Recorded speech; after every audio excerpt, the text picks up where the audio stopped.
Izin konfirmasi, Bu Dokter Farida sudah login? Ya, sudah hadir.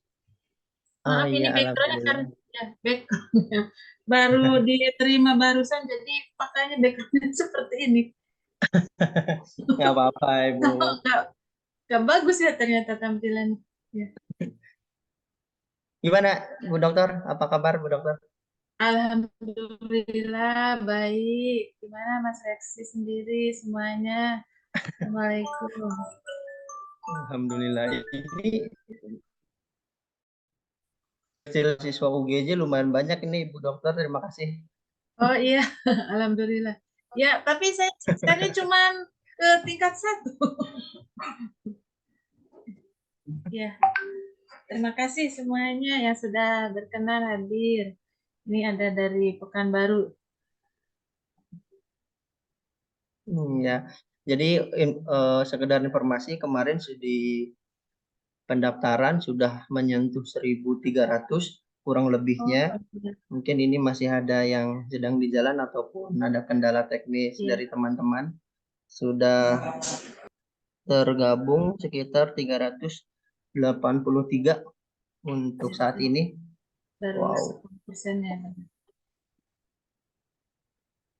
Jadi ini sekedar informasi dari Dr. Farida ini dosen saya waktu S1 Iya, di alhamdulillah bisa Wisodati. ketemu lagi ya sama alumni. Iya, alhamdulillah jadi karena ajaran beliau jadi bisa seperti sama profesinya ini Iya, kebetulan dengan alhamdulillah. Bu Dokter. Semua juga sampai. Alhamdulillah sama-sama dosen tapi saya masih dosen muda, Dokter mas sudah wah sudah senior banget ini. Ya kan semua juga bertahap. Alhamdulillah yang penting sehat selalu ya Bu Iya, Dokter. sama-sama. Oke, eh, mungkin langsung dimulai aja. Mungkin teman-teman yang sudah login juga. Bismillahirrahmanirrahim. Assalamualaikum warahmatullahi wabarakatuh. Waalaikumsalam Waalaikumsalam warahmatullahi warahmatullahi wabarakatuh. wabarakatuh. Waalaikumsalam warahmatullahi wabarakatuh. Wabarakatuh. Alhamdulillah. Salawat serta salam tetap tercurah pada junjungan kita Nabi Muhammad SAW. Tak lupa juga dengan keluarganya, sanak saudara, dan kita juga selaku umatnya semoga tetap menjadi dan menganut agamanya hingga akhir zaman. Amin, amin, ya rabbal alamin.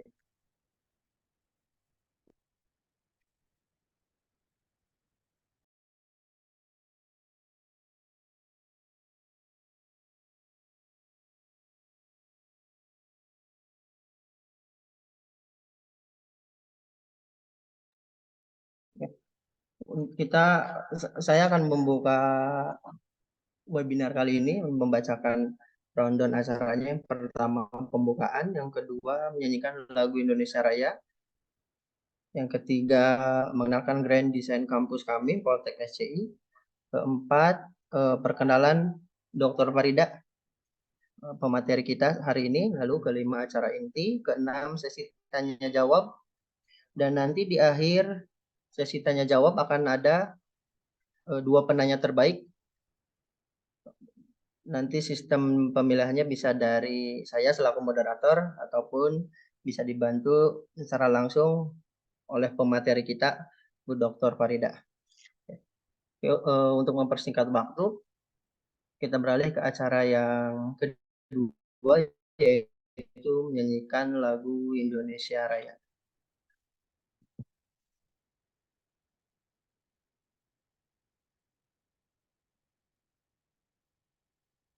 Untuk admin webinar kali ini, mohon disiapkan.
Ya, kita beralih ke acara yang selanjutnya, yaitu memperkenalkan Poltek SCI. Kebetulan Poltek SCI baru berdiri Januari 2023. Kita mempunyai 3 prodi, yaitu prodi PPM, yaitu prodi pembangunan pedesaan dan ekonomi masyarakat. Ini prodi unggulan kita, satu-satunya yang ada di Indonesia yang fokus untuk pengembangan desa dan ekonomi. Lalu kedua ada rekayasa jaringan, yang ketiga ada bisnis digital, yang nanti insya Allah di Januari 2024 kita akan merayakan ulang tahun yang pertama di bulan Januari. Oke, untuk selanjutnya akan ditampilkan grand design kami, kampus tercinta Politeknik SCI. Monggo untuk admin disiapkan.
Ya, Doang oke, itu ya. teman-teman.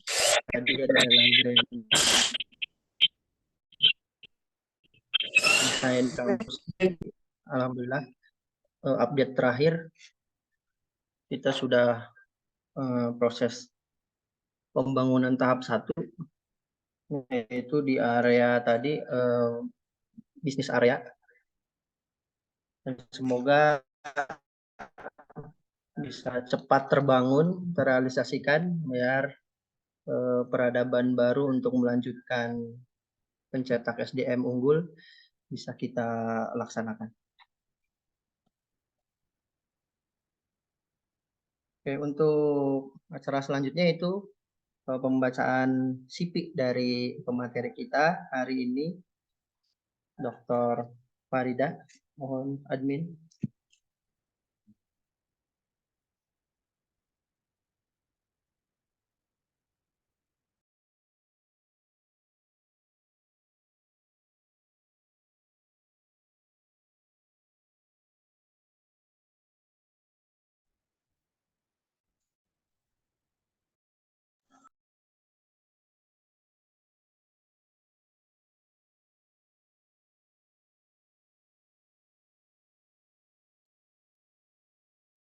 Dengan nama lengkap Dr. Farida Nurfalah, SOS MSI.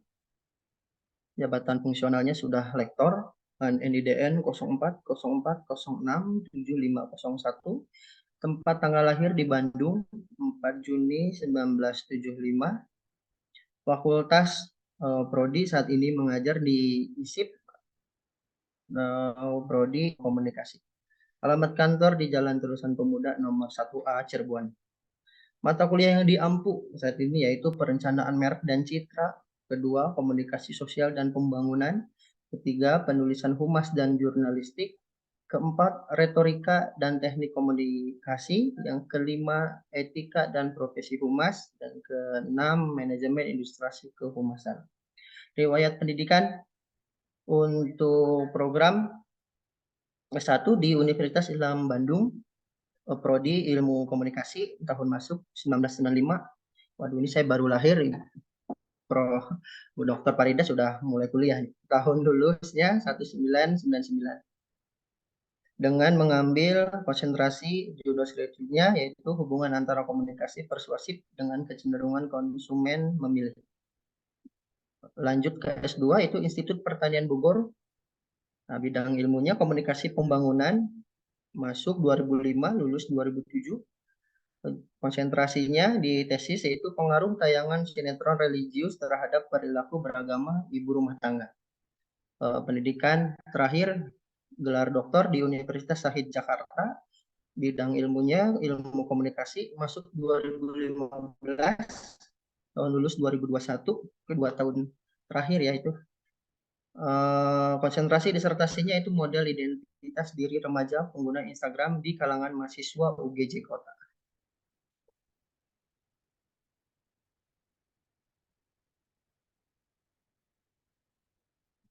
Oke. Untuk penelitian di 5 tahun terakhir, yaitu pada tahun 2017, judul penelitiannya Perception of Student Faculty of Social and Political Science. Tagline-nya Leading in Learning Based on Local Wisdom in University Swadaya Gunung Jati, Cirebon. Lalu di 2020,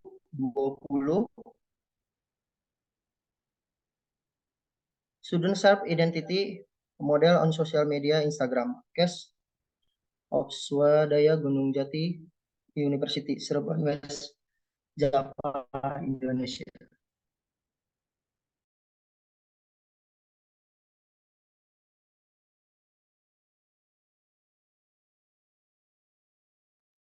Nah, pengalaman pengabdian kepada masyarakat dalam 5 tahun terakhir 2017 itu pengabdiannya untuk sosialisasi pengembangan kepribadian di SMA 6 Cirebon. Yang kedua 2018 sosialisasi pelatihan komunikasi visual melalui logo di desa TUK. 2019 pelatihan MC dan keprotokolaran di SMAN 4 Cirebon. 2020 menciptakan kepercayaan diri remaja melalui pengembangan kepribadian. Dan yang kelima, sosialisasi strategi komunikasi layanan aparatur desa pada situasi pandemi COVID-19 di Desa Argasunya, Kota Cirebon.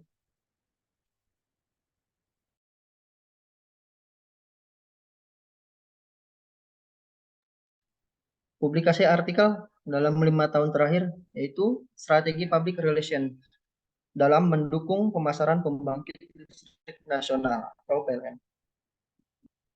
Nama jurnal aspicom.org. Lalu kedua, Perception of Student Faculty of Social and Political Science on Thailand, Leading in Learning Based on Local Wisdom. Ini Universitas Padaya Gunung Jati Cirebon. Nama jurnal www.igepx.com. Yang ketiga, respon masyarakat Kelurahan Kecapi mengenai fenomena program acara di Akademi Indosiar. Studi Kota Cirebon tentang kawasan musik dangdut ada di The Academy. Oke, dan masih banyak lainnya karya ilmiahnya dari Dr. Farida. Oke, langsung ke acara inti. Jadi untuk webinar kali ini kita konsentrasi ke trauma digital. Mungkin kita tidaklah untuk begitu banyak pengalamannya dengan pendidikannya yang luar biasa, apalagi baru mendapat gelar doktornya di 2021. Saya ucapkan selamat, dokter. Itu terpacu memotivasi ke saya. Jujur, saya juga wajib harus dokter nih, dapat gelar dokter biar bisa membuktikan kalau hasil ajaran dari Dr. Farida itu berdampak baik ke kehidupan saya. Oke, untuk acara inti transformasi digital bisa dimulai ya, Bu Dokter? Ya, siap. Siap, boleh. Monggo, waktu dan tempat saya persilahkan. Teman-teman, saya minta untuk di silent, diperhatikan baik-baik karena ada sesi pertanyaan. Yang beruntung bisa dapat hadiah dari Poltek SCI. Monggo, Bu Farida. Mantap. Ya, baik. Terima kasih pada moderator. Selamat siang menjelang sore ya buat semuanya. Salam sehat selalu, sukses buat semuanya juga. Mudah-mudahan semuanya diberkahi ya. Amin ya Rabbal Alamin. Baik, mohon izin ya untuk ini share materinya dari saya aja ya, biar lebih. Oke, boleh Ibu, monggo. Materi kita untuk kali ini terkait yang akan kita diskusikan adalah ini ya, digital etik. Sebentar. Izin Bu, share screen-nya belum muncul. Iya, ini di OKK-nya nggak mau. Apa harus dari ini? Boleh dari kami boleh Bu. Oh ya udah. Siap. Oke, siap. Ya. Izin sebentar, Bu Dokter. Ya. Ini nggak bisa dihentikan. Dimulai dari awal.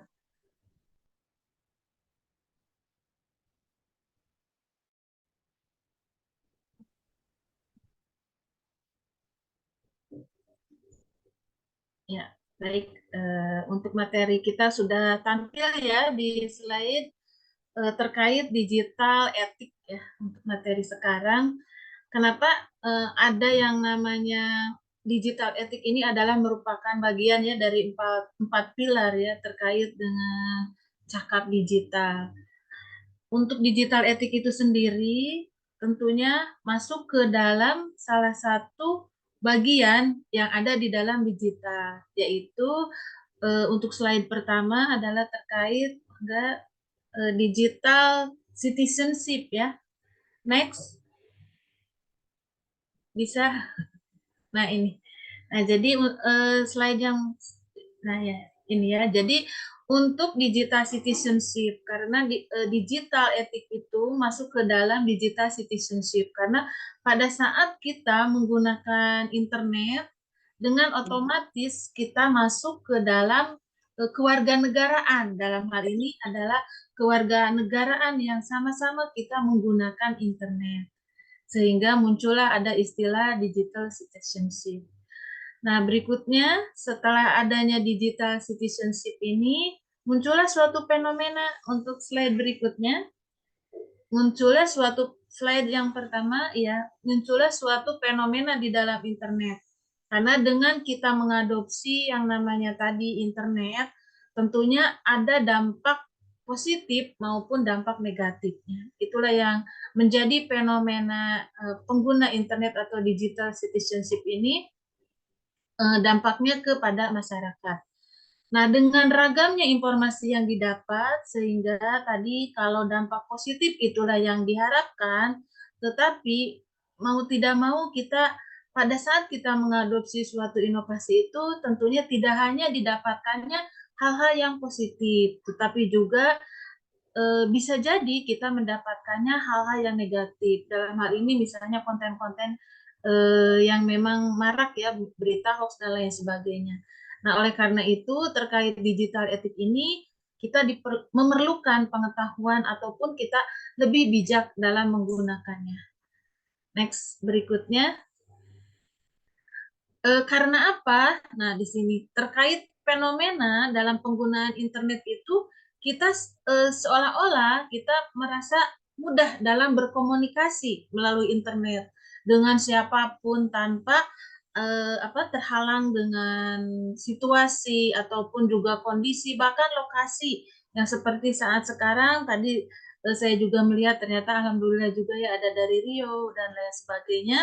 Nah, ini tentunya karena dengan adanya kemudahan tanpa sadar seringkali kita spontan gitu ya. Kita dalam berinteraksi itu seringkali tanpa berpikir panjang. Nah, disinilah yang perlu kita cermati, yang perlu kita renungkan meskipun memang kita mendapatkan kemudahan dalam menggunakan internet ini.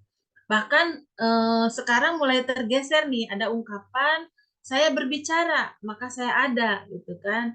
Nah, tetapi kalau saat ini dengan adanya fenomena berinternet khususnya dengan ditemukannya media sosial yang sekarang hampir 100% mungkin ya, masyarakat mengadopsi yang media dengan mengadopsi media sosial, maka sekarang tergeserkan. Ditambah lagi saya bermedsos, maka saya ada. Itu ya, itu ungkapan yang sekarang lagi tren gitu. Nah, berikutnya karena tadi ya, dengan spontanitas tanpa sadar kita bisa berinteraksi dengan pihak lain tanpa adanya berpikir panjang, maka apa yang dapat kita lakukan adalah perlunya penerapan etika di sini ya. Etika yang dalam hal ini ya, etika pada saat kita berinteraksi, kemudian juga pada saat kita berpartisipasi, dan bahkan tidak hanya berpartisipasi, kita seringkali adalah melakukan kolaborasi di ruang digital. Nah, jadi yang pertama, ada beberapa hal sebagai upaya kita ya dalam menerapkan etika, khususnya dalam berinteraksi, ada di slide berikutnya. Next ya. Nah, ini jadi yang pertama ada beberapa upaya yang harus kita cermati atau yang harus kita perhatikan pada saat berinteraksi di ruang digital itu adalah penggunaan kalimat dan tanda baca. Iya kan? Karena pada saat kita melakukan komunikasi khususnya dalam digital ini, kebanyakan kita menggunakan secara verbal maupun juga secara non-verbal. Nah, secara verbal kita harus perhatikan salah satu di antaranya adalah penggunaan kalimat dan tanda baca. Karena kalau kalimat ataupun tanda bacanya apalagi ya ada kesalahan, misalnya tanda koma itu kan akan berbeda pemaknaannya. Sehingga akan di sini akan terjadi kesalahpahaman gitu. Yang pada akhirnya muncul ada istilah miskomunikasi. Jadi makanya hindarilah kalimat-kalimat yang tidak utuh ataupun bertele-tele itu ya, khususnya salah satu diantaranya karena terbatas ruang ataupun juga waktu dalam hal ini. Misalnya saja kan karena ada istilah misalnya salah koma aja pemaknaannya kan berbeda. Ayah, adik, dan seterusnya makan atau ayah, adik makan itu kan bisa berbeda. Nah, itu yang harus kita perhatikan karena di dalam digital ini kan ada kita mengenal yang namanya jejak digital gitu. Agak sulit kita untuk merubahnya ya atau memperbaikinya. Nah, selain penggunaan kalimat ataupun tanda baca yang harus kita perhatikan juga ini ya terkait dengan font size huruf. Ini font size huruf ini pun juga memiliki makna dari kalau dalam ilmu komunikasi itu kan komunikasi yang non verbalnya gitu kan. Jadi ada ukuran hurufnya yang ukurannya kecil ataupun hurufnya besar atau kapital itu pun juga seringkali dipersepsikan oleh orang atau seseorang antara komunikator dengan komunikan itu bisa berbeda makna, bisa juga sama gitu. Jadi makanya harus diperhatikan. Misalnya saja pada saat kita menggunakan huruf yang kapital, bisa jadi dari persepsi komunikator itu penggunaan huruf kapital itu adalah untuk menekankan pesan ini yang dimaksudkan, ini yang perlu diprioritaskan. Nah, sementara bisa saja dari aspek komunikan sebagai penerima pesan dengan huruf kapital tuh jangan-jangan ini lagi marah nih. Nah, itu ya mungkin bisa merasakan sendiri atau pernah punya pengalaman sendiri gitu. Kenapa sih tulisannya kok kapital semua? Jangan-jangan lagi marah ke saya kan gitu. Nah, jadi itu pun juga harus diperhatikan ya. Jadi bukan hanya unsur kalimat ataupun tanda baca, tetapi juga font size hurufnya. Karena tadi kita dalam melakukan komunikasi itu bukan hanya verbal, lisan ataupun tertulis, tetapi juga ada aspek non verbalnya gitu. Jadi ada aspek psikologisnya, ada aspek stereotipnya yang dimaknai oleh komunikator sebagai penyampai pesan ataupun juga komunikan sebagai penerima pesan. Nah, berikutnya untuk next slide berikutnya adalah memperhatikan pemilihan warna huruf juga. Jadi tadi ya komunikasi nonverbal itu bukan hanya dari ukuran huruf, tetapi warna pun punya makna tersendiri. Misalnya saja pemaknaan kalau kita di Indonesia, mungkinnya khususnya di wilayah 3 Cirebon, seringkali kita melihat ada bendera kuning. Kita stereotip dalam pikiran kita itu berpikir, oh ini kayaknya ada yang meninggal, betul enggak? Atau kita melihat rambu lalu lintas, warna hijau kenapa pada berjalan, tetapi kenapa warna merah malah berhenti, kan seperti itu. Nah, kembali lagi dalam pemilihan warna huruf pun juga demikian. Persepsi tentang warna bisa berbeda-beda. Kalau tadi misalnya di dalam apa di Indonesia misalnya stereotipnya warna kuning itu berduka misalnya, tetapi bisa jadi kalau di dalam budaya yang lain bisa berbeda lagi. Atau misalnya kita lebih apa lebih pemahamannya warna kuning pun juga misalnya kalau dalam tata ruang, mungkinnya desain interior itu warna kuning itu malah identik dengan kehangatan dan lain sebagainya. Jadi itu pun harus kita perhatikan. Jadi akan lebih baik dalam pemilihan huruf pun untuk menghindari dalam kesalahan makna misalnya ya gunakanlah huruf-huruf atau warna huruf yang netral seperti itu. Kemudian dalam pemilihan simbol dan icon juga yang tepat. Ini pun juga kadangkala karena tadi kan kita asik dengan pengen cepat segera eksis kan gitu ya di medsos, kita tanpa sadar tidak memperhatikan simbol atau icon yang kita gunakan gitu. Bisa jadi ceritanya lagi sedih malah simbolnya tersenyum karena keburu-buru akhirnya ini tipe Bu salah kan suka begitu ya. Atau misalnya pemilihan ikonnya juga terlalu banyak gitu. Jadi perhatikan dalam batas yang wajar gitu. Kalau terlalu banyak, mana kecenderungannya bisa jadi yang penerima pesannya memaknainya berbeda lagi gitu kan. Nah, itu ya karena tadi kita makna itu bukan pada tulisan ataupun simbol, tetapi pemaknaan itu ada di dalam seorang komunikator yang menyampaikan pesan dan komunikan yang menerima pesan. Gitu. Jadi diupayakan bagaimana caranya untuk mencapai kesamaan makna itu. Karena tadi untuk menghindari kesalahan dalam pemaknaan sehingga terjadi miskomunikasi. Apalagi di sini ya, dalam penggunaan bahasa ini pun juga harus kita perhatikan, harus sesuai ya. Siapa yang target sasaran kita. Kalau misalnya kita ini target sasarannya hanya wilayah 3 Cirebon, ya boleh-boleh saja menggunakan bahasa daerah, misalnya bahasa Cirebon. Tetapi kalau misalnya cakupannya luas ataupun internasional, ya akan lebih baik misalnya menggunakan bahasa yang secara umum juga, apakah bahasa Indonesia ataupun bahasa Inggris. Tetapi untuk menghindari perbedaan makna, ya kita menggunakan alih bahasanya, misalnya double bahasa kan, seperti dalam penggunaan dalam karya ilmiah pun kan demikian. Kita menggunakan bahasa nasionalnya bahasa Indonesia dan dilengkapi juga bahasa Inggris sebagai bahasa internasional.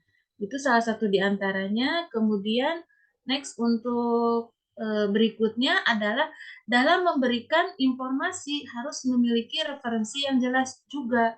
Karena kan ya tadi bahwa di dalam media internet ini seringkali ataupun seringkali kita menemukan yang namanya berita hoax atau seringkali bahkan ada mal informasi atau istilah lainnya berita hoax, disinformasi dan lain sebagainya. Jadi informasi yang disebarkan harus bisa kita pertanggungjawabkan. Jadi tentukan referensinya yang jelas, yang nantinya bisa menimbulkan efek referensi itu disampaikan atau di-share lagi ke yang lain itu masih bisa dipertanggungjawabkan gitu. Lain halnya kalau kita menyampaikan dengan referensi yang kurang jelas ternyata beritanya itu tidak bisa dipertanggungjawabkan, akhirnya kan itu merugikan banyak pihak lagi. Seperti itu dan juga tidak memancing pertentangan. Jadi kita berkomunikasilah secara bijak karena jejak digital itu kan agak sulit ya untuk dirubah ya. Kemudian juga yang terakhir di sini memberikan respon dengan segera juga ya. Upayakan karena kalau kita agak slow respon itu kesannya kita dianggap kurang responsif.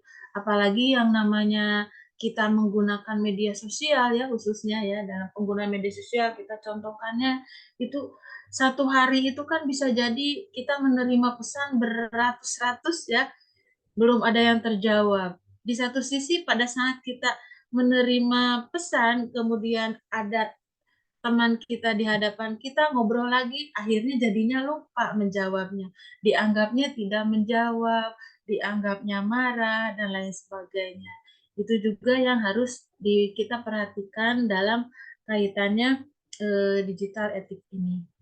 Nah, setelah kita berinteraksi dengan di media sosial ini ataupun melalui internet ini, berikutnya adalah slide berikutnya ini beberapa contoh ya poster digital netiquette ya, pada saat berinteraksi di dunia maya. Ini yang kami adopsi ya, saya adopsi itu dari modul etis bermedia digital yang di-share oleh Kominfo ya.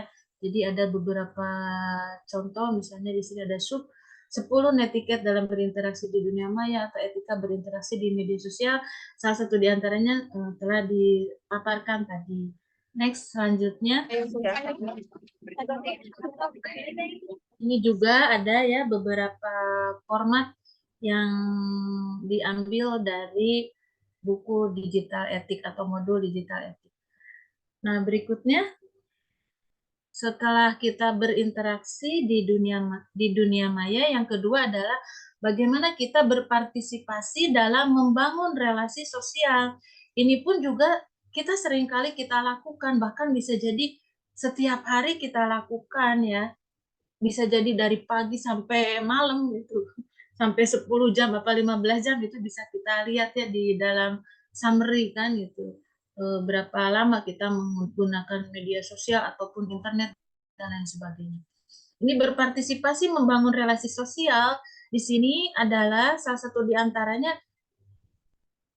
menggunakan media sosial itu sendiri dan email tentunya gunakanlah terkait dengan hal-hal yang berkaitan ya, karena yang namanya juga etik ya berarti carilah hal-hal yang positif ya dari berbagai hal, mulai dari berinteraksi termasuk dalam berpartisipasi. Yang dalam hal ini menggunakan media sosial ataupun email pun untuk hal yang bermanfaat, itu bukan untuk bikin hal-hal yang negatif ya yang merugikan orang lain. Begitu juga dalam menggunakan internet dalam pencarian informasi, hiburan, ataupun juga education, itu pun mencarilah situs-situs yang kredibel. Ini kan contohnya dalam mencari situs yang kredibel kan ada tanda apa kuncinya ya, kemudian .com, .id dan seterusnya, itu sudah saya yakin sudah pada paham semua. Nah, berikutnya menghindari juga ya dalam membahas isu yang sensitif seperti SARA, karena begitu apa literasinya yang namanya masyarakat dalam citizenship ini akan bisa menimbulkan opini yang tersendiri dari yang tadinya minor akan segera menjadi mayor gitu ya. Jadi makanya harus hati-hati dalam menggunakan internet ataupun dunia maya dalam hal ini ya. Kemudian juga menghindari tentunya ya kalimat yang vulgar ataupun hal-hal yang memang terkesan kurang etis dalam diskusi di dunia maya ini. Dan terakhir di sini menggunakan media sosial dengan berbagi foto ataupun video sebaiknya tentunya yang inspiratif karena kita harus bisa saling memotivasi gitu kan. Tadi kata Mas Reski, saya juga harus kuliah juga, lanjut doktor kan gitu ya. Nah, itu kan sebagai salah satu upaya untuk saling support kan gitu ya. Jadi upayakan hal-hal yang positif, yang inspiratif, yang bikin kita termotivasi dalam hal ini karena ya kita sama-sama tugas kita itu adalah membangun kan.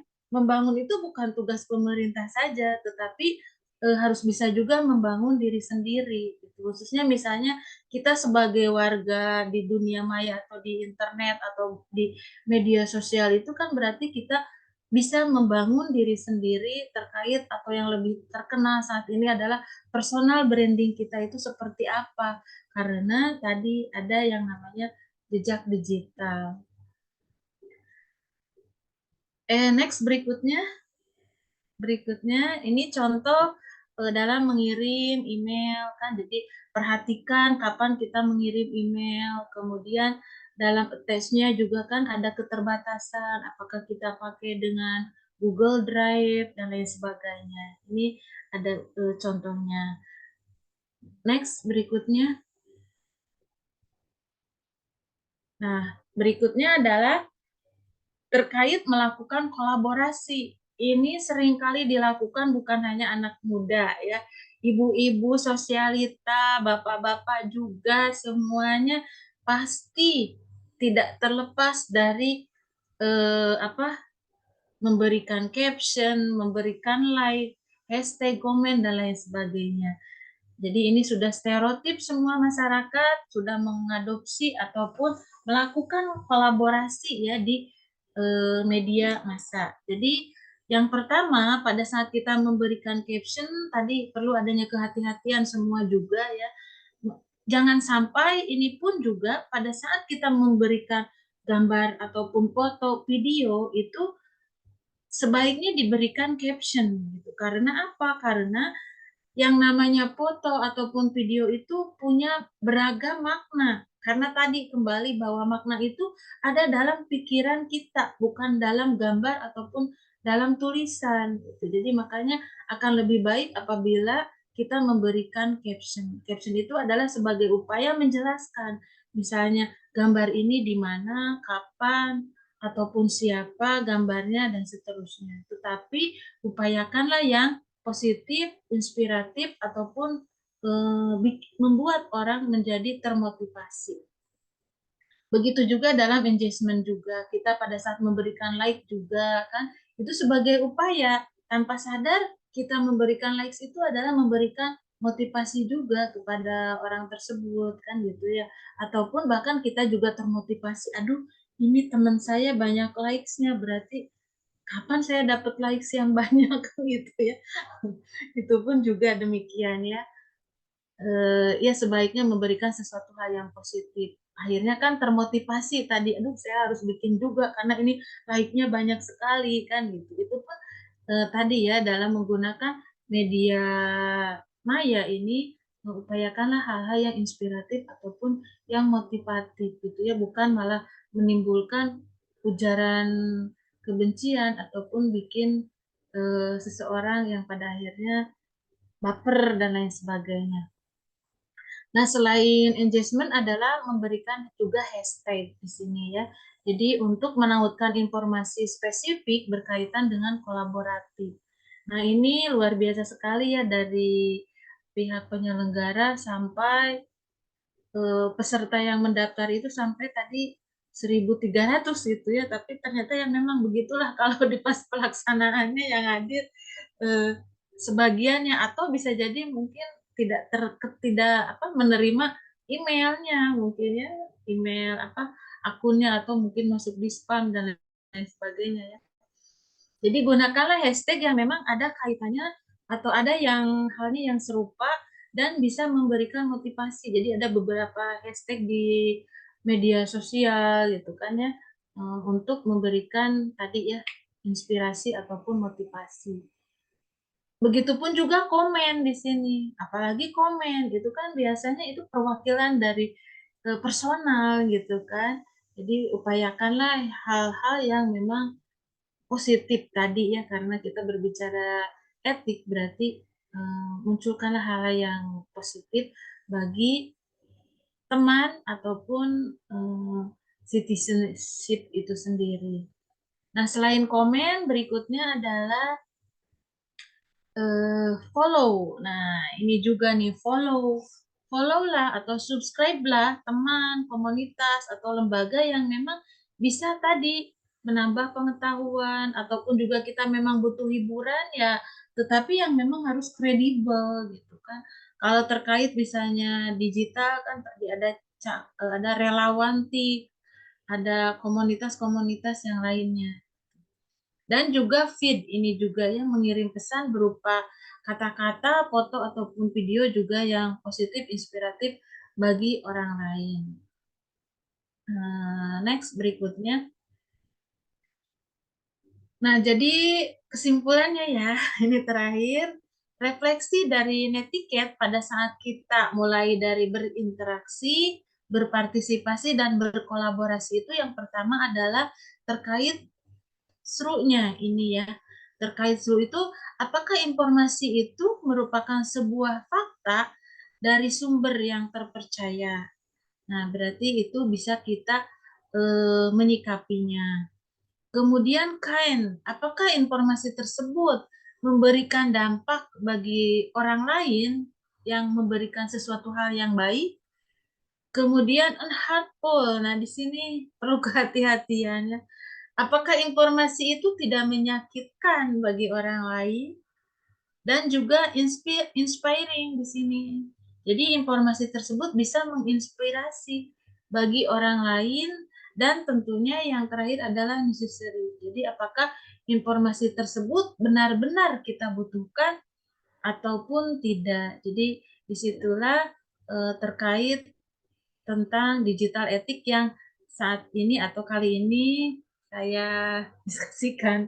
Mangga demikian Pak Mas Reski. Terima kasih. Barangkali sesi berikutnya. Ya, makasih Bu Dr. Farida sudah memberikan materinya ini sangat lugas, terus cukup gamblang lah untuk kita menggunakan transformasi digital dengan digital etik tersebut. Oke, untuk sesi selanjutnya boleh teman-teman kita beranjak ke tanya jawab. Monggo, ada 5 orang yang kita siapkan. Silahkan teman-teman. Oke, ini dari respon di chat ya.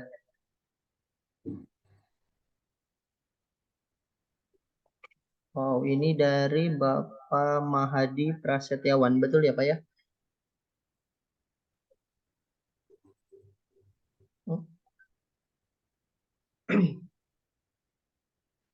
Saya yang bacakan atau Bapak Mahadi yang bisa baca sendiri nih, biar langsung komunikasi dengan speakers kita.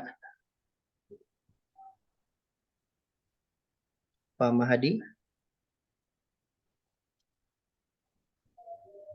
Halo Pak Mahadi. Oke, mungkin ini lagi berhalangan apa gimana nih Pak Mahadi? Oke, saya bacakan aja ya, Ya, Bu Dokter. ya boleh.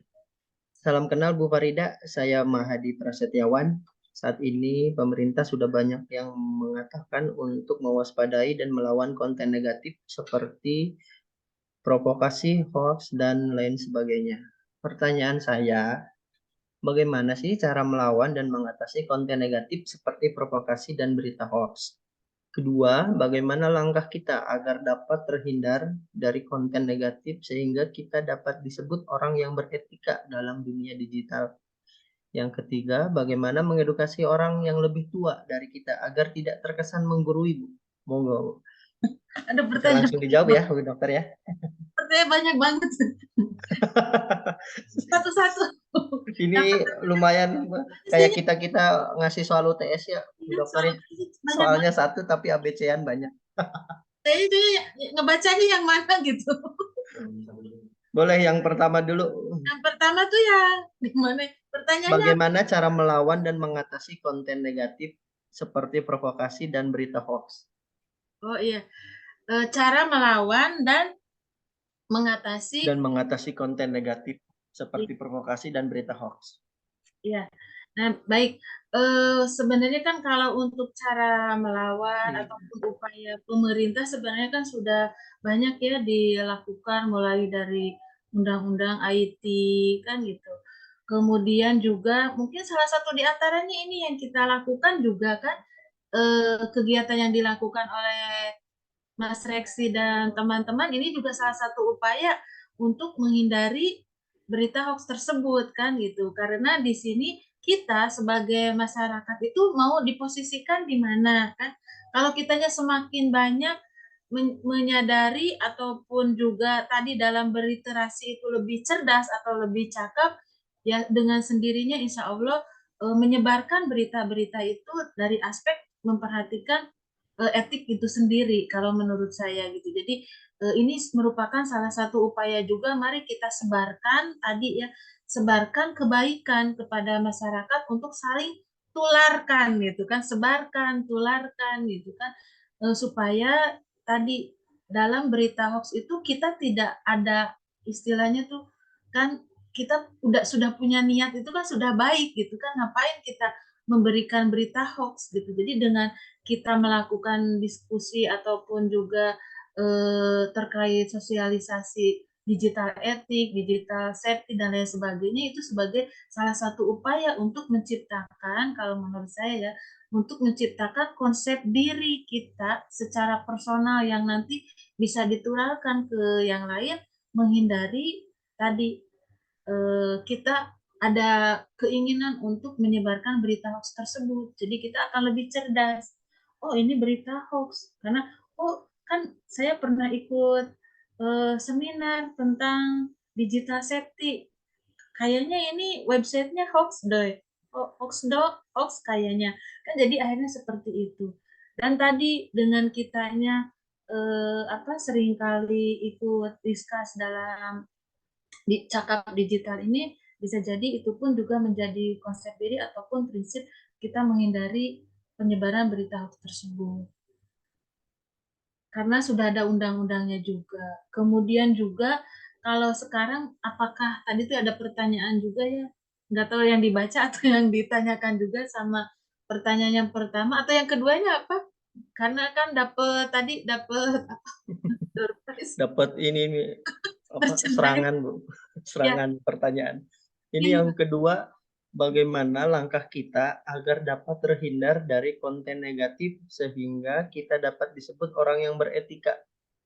Iya, iya tadi kan kalau ya menghindarinya tadi kan kita harus pandai-pandai dalam literasi. Karena mau tidak mau kan sekarang itu kan katanya kalau kata Bu Atalia itu kita itu bukan susah mencari informasi, tetapi bagaimana cara memilih kita informasi tersebut yang baik dan benar gitu. Jadi kembali lagi tadi kita tidak bisa, aduh saya harus pandai berliterasi dalam menerima informasi, tetapi juga kan perlu ada penyadaran juga dari pihak yang lain untuk apa sih kita menyebarkan berita hoax tersebut kan gitu. Jadi intinya baik penyampai pesan maupun penerima pesan itu kembali harus ada kesadaran dalam diri kita sendiri terkait bijaklah dalam menerima informasi dan bijaklah dalam memberikan informasi. Jangan sampai tadi merugikan orang lain seperti itu.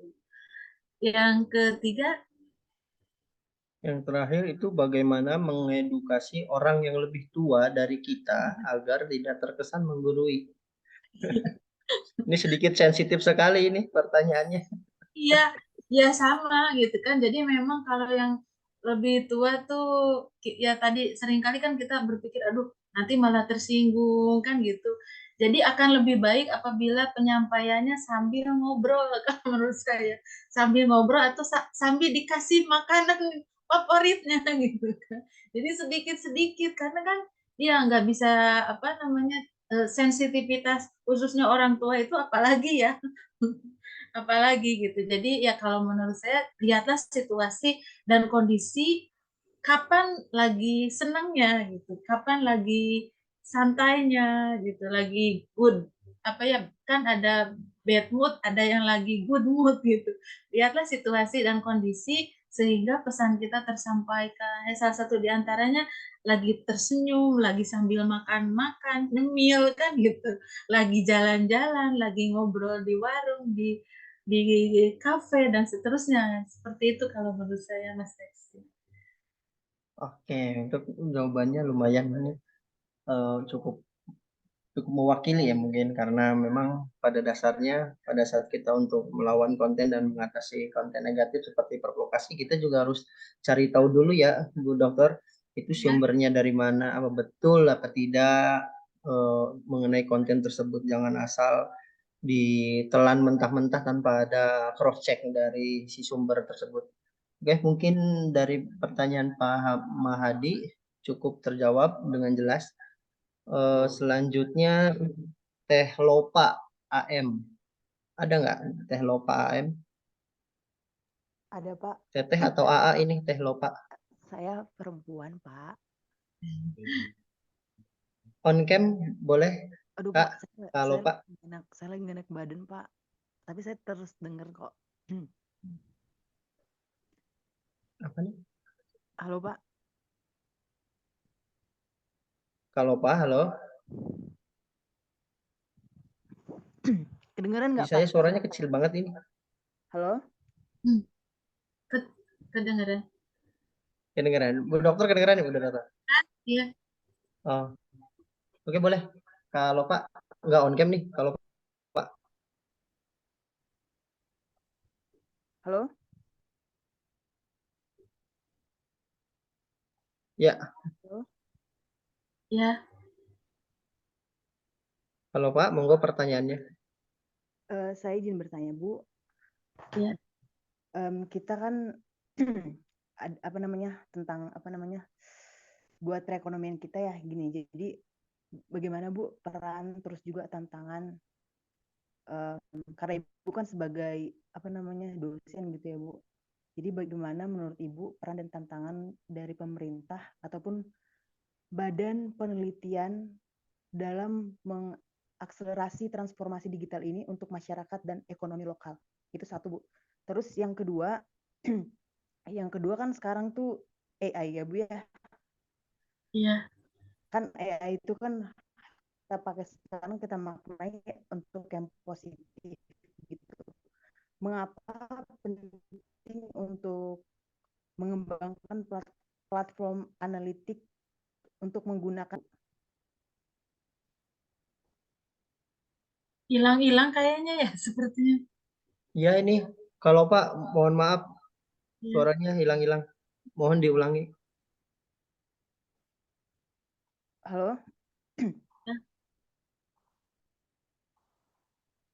Ya, ini sudah terdengar, Pak?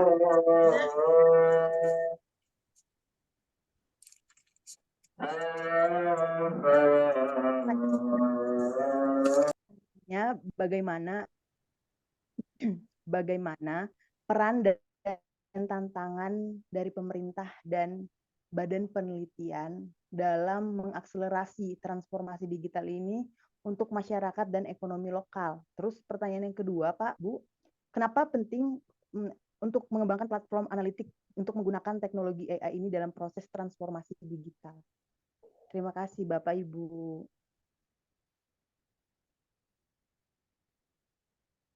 Itu ya. Baik, untuk yang pertama, terima kasih tadi dari siapa Ibu Lova ya. Peran dan tantangan pemerintah dan badan penelitian terkait apa namanya diimplementasikan dalam program UMKM masyarakat lokal.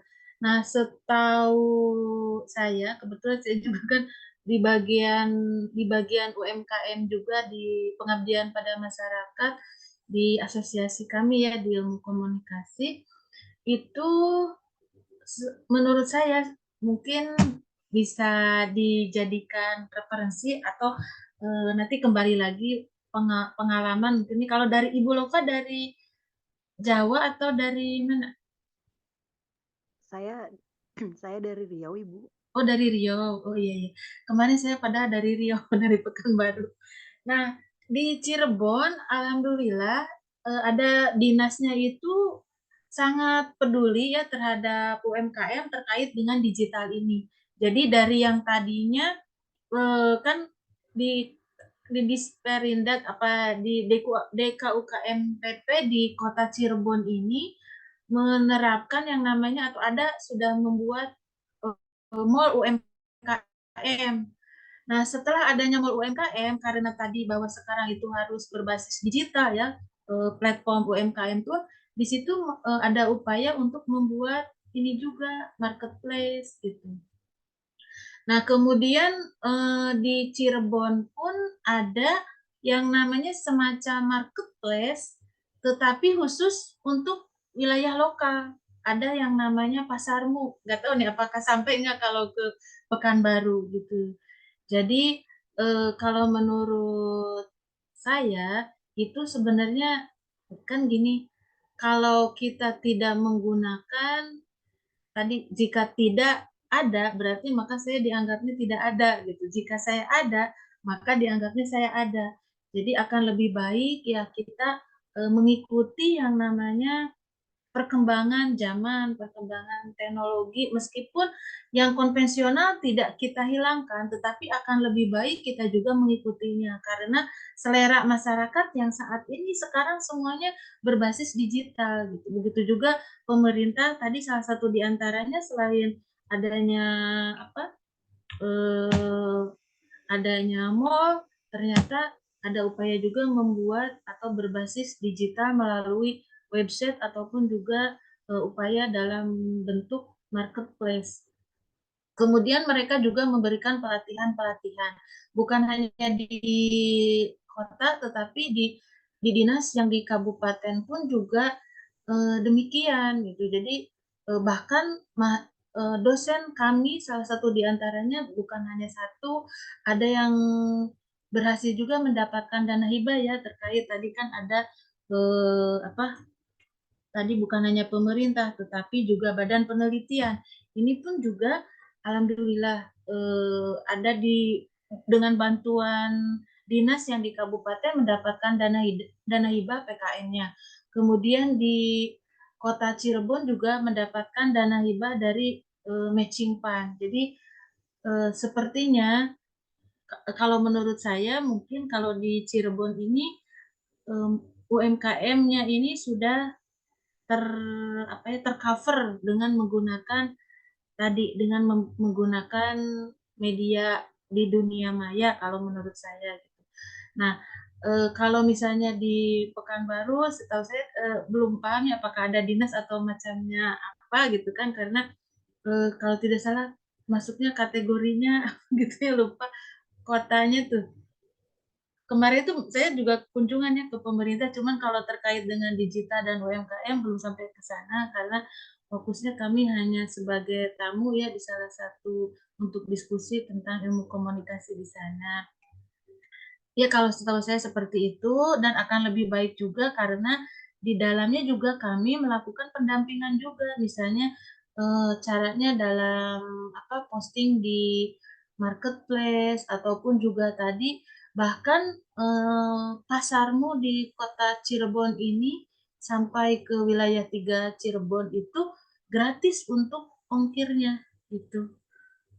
Jadi mudah-mudahan nanti di Riau juga bisa apa namanya ya bisa memanfaatkan ataupun juga tadi ya lebih malahannya karena Riau itu kota yang dekat dengan luar Indonesia gitu kan lebih mengimplementasikan terkait dengan media digital ini.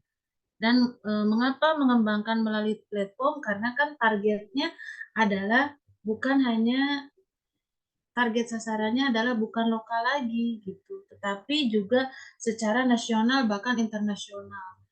Mahasiswa kami ya di khususnya di ilmu komunikasi UGJ ini curhat kemarin gitu kan. Bu, katanya kenapa kan sekarang TikTok itu katanya nggak boleh live lagi di TikTok usahanya, katanya kan gitu ya.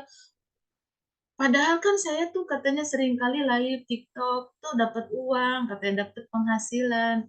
Nah, itu juga kan ternyata jadi kembali lagi ke kita sendiri dalam menyikapinya apakah kita memang perlu untuk mengadopsi digital ini terkait dengan platform yang berbasis digital dengan adanya IA ini atau tidak gitu. Karena ternyata sekarang katanya pemerintah apa istilahnya tuh pemerintah sekarang off-kan dulu kan tidak boleh live katanya di apa di TikTok.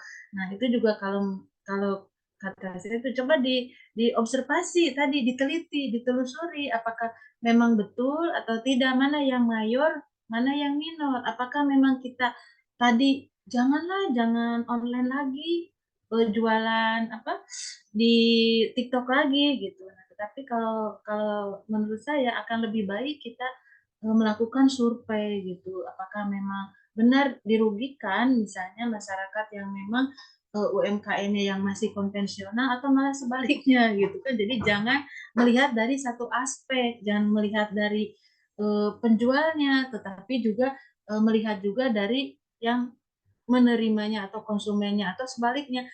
Jangan melihat yang konvensionalnya, tetapi lihat juga yang digitalnya atau jangan melihat digitalnya, tetapi lihat juga yang konvensionalnya gitu. Jadi kalau menurut saya akan lebih baik dibicarakan semuanya gitu dalam satu ini dalam satu forum gitu sehingga tidak melihatnya dari satu sisi gitu.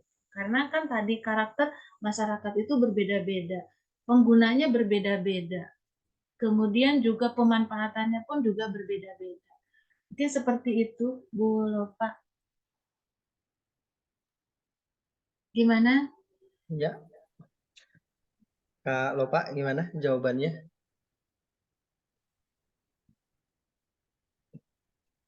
Cukup jelas jawabannya ya, Kak Lopa? Jelas sekali Bapak Ibu emang siap. Terima kasih Bapak Ibu. Sorry, Kak Lopa. Ini Suaranya hilang-hilang. hilang-hilang suaranya.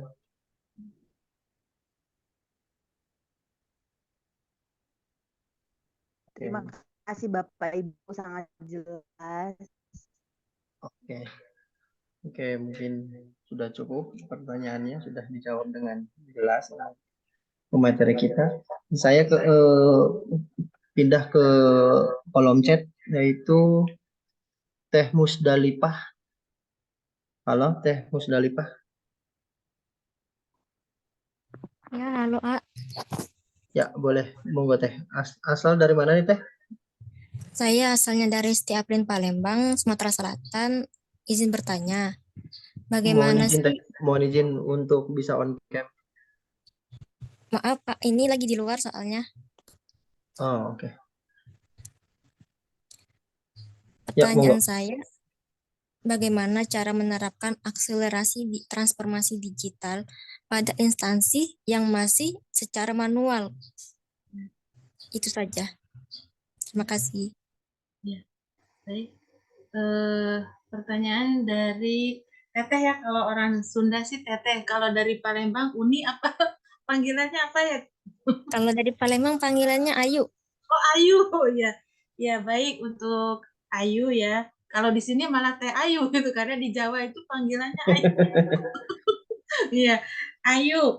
Untuk akselerasi digital untuk yang masih konvensional kan ada yang paling sederhana kan gitu kan kalau udah ke marketplace ataupun juga berbasis CEO atau SEIN kan gitu itu kan lebih tingkatannya lumayan kan gitu perlu adanya IT juga kan yang mengelola akan lebih baik misalnya kan kita mengenal ada yang namanya Google Form kan daftar hadir kita bisa menggunakan Google Form ataupun misalnya mau menyimpan data kan ada yang namanya kalau dalam dunia pendidikan itu kan ada yang namanya classroom gitu. Itu pun juga kami melakukannya pada saat pandemi COVID ya, yang tiba-tiba semuanya harus transfer kan ke berbasis digital itu gitu. Jadi kalau menurut saya itu salah satu upaya dari yang penggunaan secara konvensional ke berbasis digital itu menggunakan fasilitas-fasilitas yang memang free gitu untuk bisa kita adopsi, untuk bisa kita gunakan supaya lebih memudahkan. Atau tadi misalnya dengan menggunakan email ataupun juga melalui media sosial.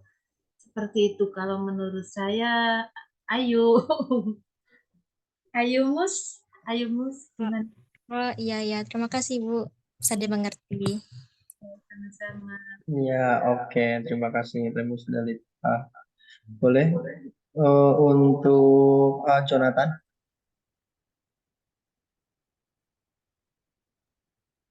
Siapa? Oke, sudah terdengar ya, Ibu? Ya, monggo. Oke, baik. Sebelumnya perkenalkan nama saya Jonathan. Saya mau bertanya kepada Bu Farida. Ibu, saya mau bertanya, kan kadang kalau kita mau bikin apa suatu riset gitu ya, riset tapi kita mesti ada bukti yang emang ada batasan waktunya. Contohnya itu kayak eh, kita harus ngambil yang isu yang sedang berkembang sekarang atau yang lagi hangat diberbicarakan gitu, harus dimasukkan ke dalam materi kita. Nah, tapi kadang itu terlalu kesannya sensitif gitu. Nah, kebetulan saya lagi mau buat suatu dokumentasi. Saya minta saran dari Ibu Farida. Ibu, bagaimana cara membuat packaging daripada dokumentasi atau foto atau video itu yang biar kita itu terhindar dari yang namanya norma-norma yang justru itu malah membuat carut marut gitu. Biar kita tuh tetap terlindungi dan tetap bisa mempresentasikan apa yang kita punya itu menjadi lebih berwawasan gitu dengan tidak menyinggung satu sama lain. Terima kasih, Ibu. Ya, ya baik. Langsung dijawab ya, Mas Reski ya. Ya, untuk Mas Jonathan dari Palembang ya tadi ya? Dari mana? Bukan, Mas saya dari Bandung, Ibu. oh, dari Bandung. Saya juga dari Bandung.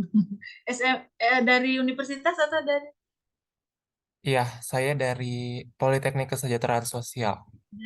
KS ya, dari Gitu. Kesejahteraan Sosial. Ya, baik.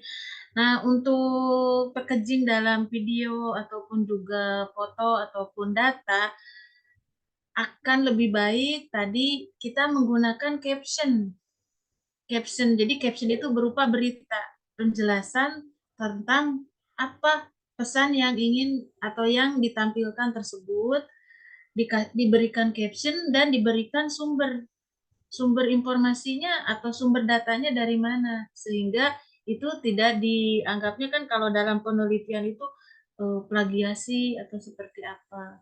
Nah, untuk menghindari plagiasi kita gunakan sumbernya misalnya www.com apa kan gitu atau referensinya dari buku apa.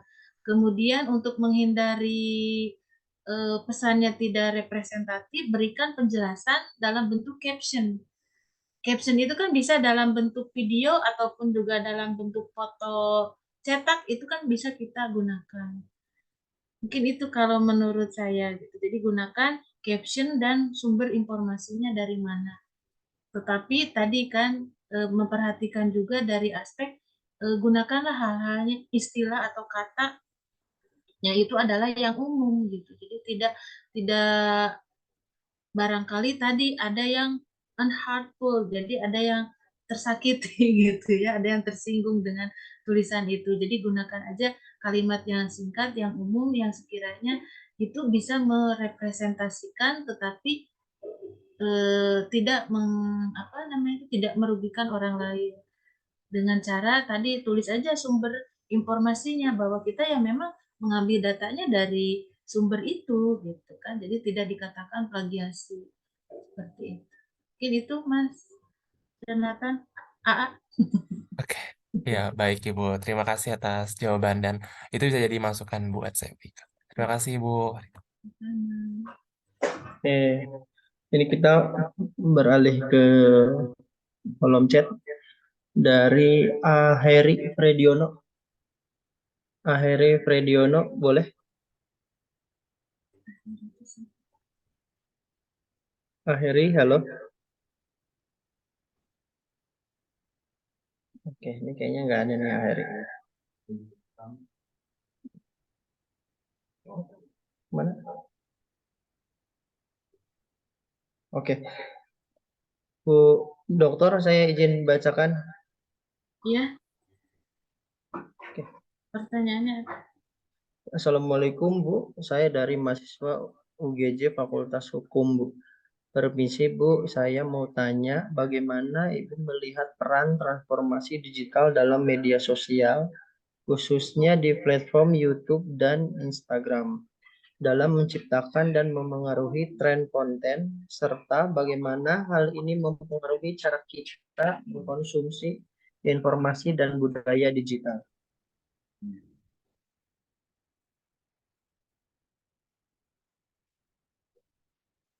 Ya. Langsung dijawab ya Mas Eski ya. Boleh. Kenapa ini ada mahasiswa hukum juga ini informasinya ya?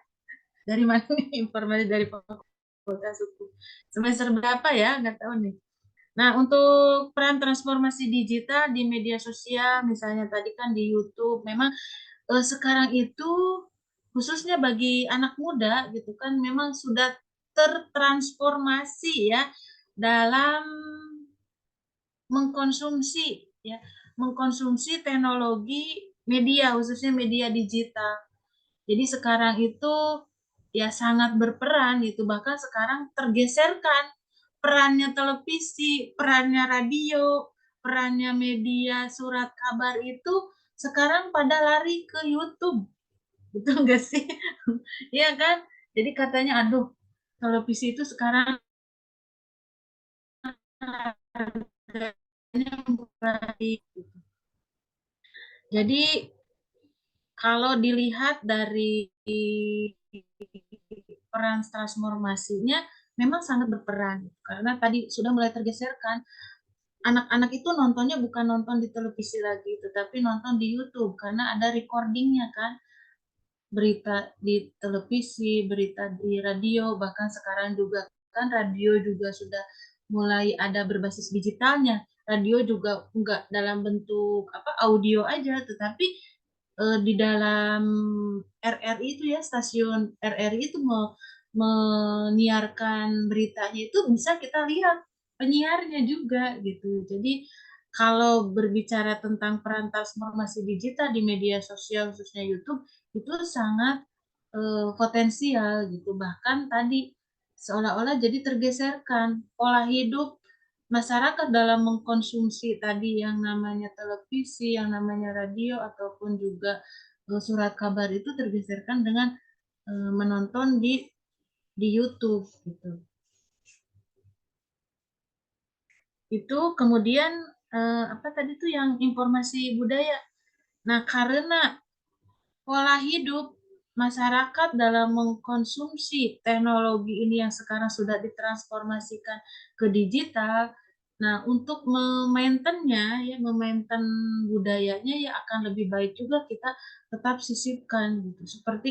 Seperti yang namanya apa visi misi UGJ misalnya kan berbasis tetap berbasis lokal wisdom gitu. Meskipun kita berjejaring internasional, bereputasi secara nasional ataupun juga lokal, tetapi tetap berbasis lokal wisdom gitu. Jadi karena kita sudah bertransformasi ke digital, akan lebih baik tetap kita sisipkan tentang budaya lokalnya. Jadi apakah dalam bentuk spot newsnya ataupun juga dalam bentuk iklan layanan masyarakatnya, supaya kita tetap teringatkan gitu bahwa nih kita ini lahirnya ada di budaya seperti ini gitu. Karena justru budaya lokal itulah yang menjadi potensi sehingga jangan sampai kita menjadi konsumsi tadi. Jangan sampai kita hanya mengkonsumsi saja dari luar karena dengan adanya globalisasi, tetapi akan lebih baik apabila kita tergeserkan lagi. Misalnya sekarang trennya, kalau dulu trennya misalnya ke Amerika kan gitu ya. Sekarang trennya ke Korea, Jepang, Cina. Nah, dengan adanya transformasi digital sekarang misalnya di YouTube, nah kita sebagai generasi muda ataupun juga memang kita berada di bidang itu, misalnya senang dengan konten kreator, ya sebarkan lagi gitu kan ya budaya-budaya lokal kita. Karena kan itu misalnya apa namanya tuh girl band, boy band itu kan budaya Korea kan gitu. Nah, sekarang kita sebarkan lagi juga budaya Indonesia sehingga nanti tren apa namanya? Tren setter dunia itu kiblatkan aja ke Indonesia gitu. Karena tadi ternyata sekarang banyak tergeser karena sekarang kita jangan hanya mengkonsumsi, hanya melihat ataupun menikmati saja, tetapi kita juga akan lebih baik apabila kita menyebarkan lagi budaya kita, budaya Indonesia, sehingga bisa juga diadopsi oleh negara lain yang pada akhirnya kan itu juga bisa meningkatkan taraf hidup kan gitu ya. Kekhasan kita juga bisa terjaga juga, bahkan bisa jadi diadopsi oleh masyarakat luar gitu. Seperti itu. Mungkin Mas Reski mahasiswanya ada. Ya, oke. Betul. Ya, kita beralih ke pertanyaan selanjutnya dari Achandra Malau. Halo Achandra.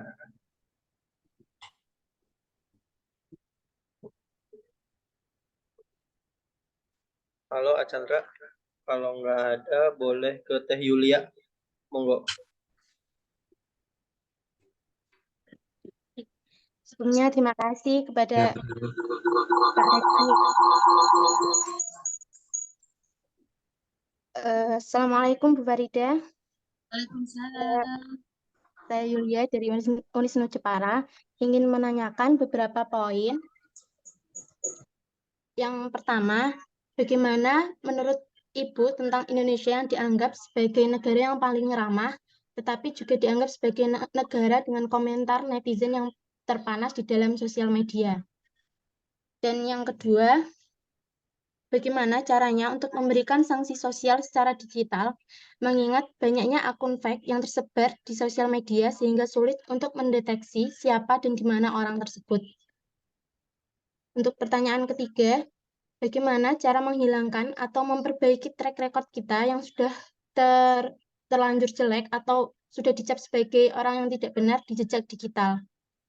Dan pertanyaan yang terakhir, terkadang netizen sekarang kurang etis dalam berkomentar dan merasa paling benar, padahal belum tentu itu benar. Bagaimana caranya kita menghadapi dan menyikapi netizen tersebut agar kita tidak termakan provokasi di medsos? Dan bagaimana peran pemerintah menghadapi hal tersebut untuk mengurangi provokasi atau kebencian di medsos? Cukup itu, Bu. Sebelumnya mohon maaf dan terima kasih. Aduh, banyak banget pertanyaannya. Aduh, Mbak Yuli. Dari universitas atau dari mana, Mbak Yul? Iya, dari Universitas Islam Nahdlatul Ulama, Bu. Iya, dari Universitas Islam Nahdlatul Ulama. Ya, baik. Ya, itu tentang Indonesia yang dianggapnya ramah, tetapi menurut versi dari luar itu dianggapnya terpanas ya. Ini juga udah dilakukan penelitian sama mahasiswa kami ya di komunikasi UGJ gitu. Nah, tetapi versi dari penelitian hasil observasi ya dan wawancara dengan informan, mereka mengatakan itu mereka tidak menerima gitu. Apakah mungkin si yang diwawancaranya itu solidaritas ya, karena sama-sama orang Indonesia gitu kan. Nah, itu seperti itu Mbak Yul, bahwa mereka itu tidak membenarkan atau tidak sepakat dengan pernyataan bahwa netizen Indonesia itu malah terpanas gitu.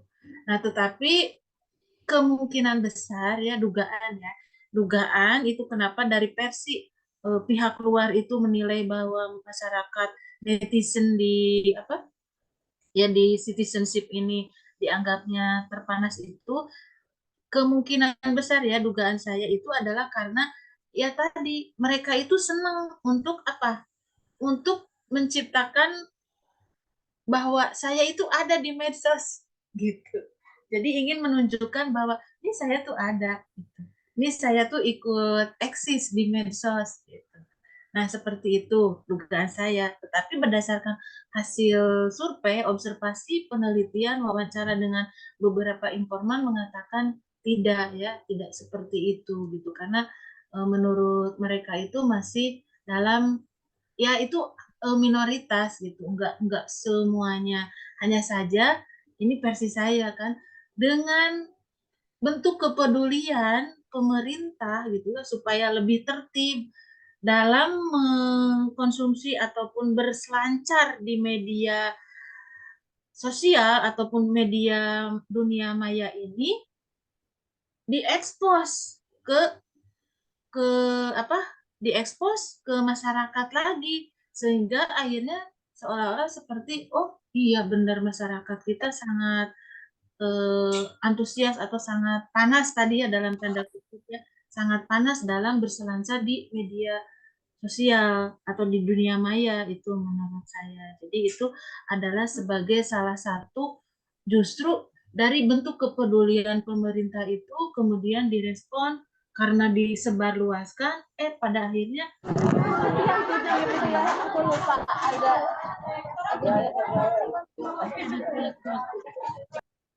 pihak-pihak tertentu menilai bahwa itulah masyarakat Indonesia itu dalam berkomen itu sangat luar biasa sekali gitu. Meskipun ya pada kenyataannya ya begitulah.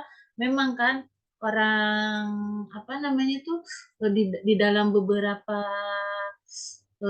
media khususnya media tayangan televisi itu di gosip-gosip ya gitu ya di acara infotainment itu banyak yang terkena kasus seperti itu gitu. Padahal kalau menurut saya itu adalah sebagai salah satu upaya kita mari sama-sama tadi menyerang ataupun memerangi terkait dengan ujaran kebencian, menyebarkan berita hoax dan lain sebagainya gitu. Jadi banyak upaya bukan hanya pemerintah tetapi juga yang terkena imbasnya juga melakukan hal yang sama sehingga tadi dibuatlah opinion gitu ya dari pihak yang lain bahwa masyarakat kita itu seperti itu padahal sebenarnya itu sebagai salah satu upaya yang pada akhirnya kan yang namanya dalam kehidupan lah ya istilahnya kan memang khususnya dalam media itu kan ada agenda setting kan ada gatekeeper jadi apapun bisa kita ciptakan yang tadinya kecil bisa dibesar-besarkan atau tadinya besar malah bisa dijadikan kecil gitu jadi eh, kalaupun apakah memang berdasarkan hasil survei misalnya dari AC Nielsen misalnya ya, itu bisa dipertanggungjawabkan. Nah, coba bisa dalam perspektif Kominfo seperti apa? Apakah memang benar nggak masyarakat kita itu seperti itu? Atau dalam perspektif dari LSM misalnya di kita. Nah, kan bisa jadi berbeda pula gitu. Jadi ini adalah sesuatu penggiringan opinion saja kalau menurut saya gitu. Karena datanya belum saya dapatkan gitu kan terkait hal itu. Mungkin seperti itu ya untuk pertanyaan yang pertama. Sanksi sosialnya kan sudah ya dipanggil, diekspos gitu kan, di infotainment, di info-info informasi di televisi juga kan.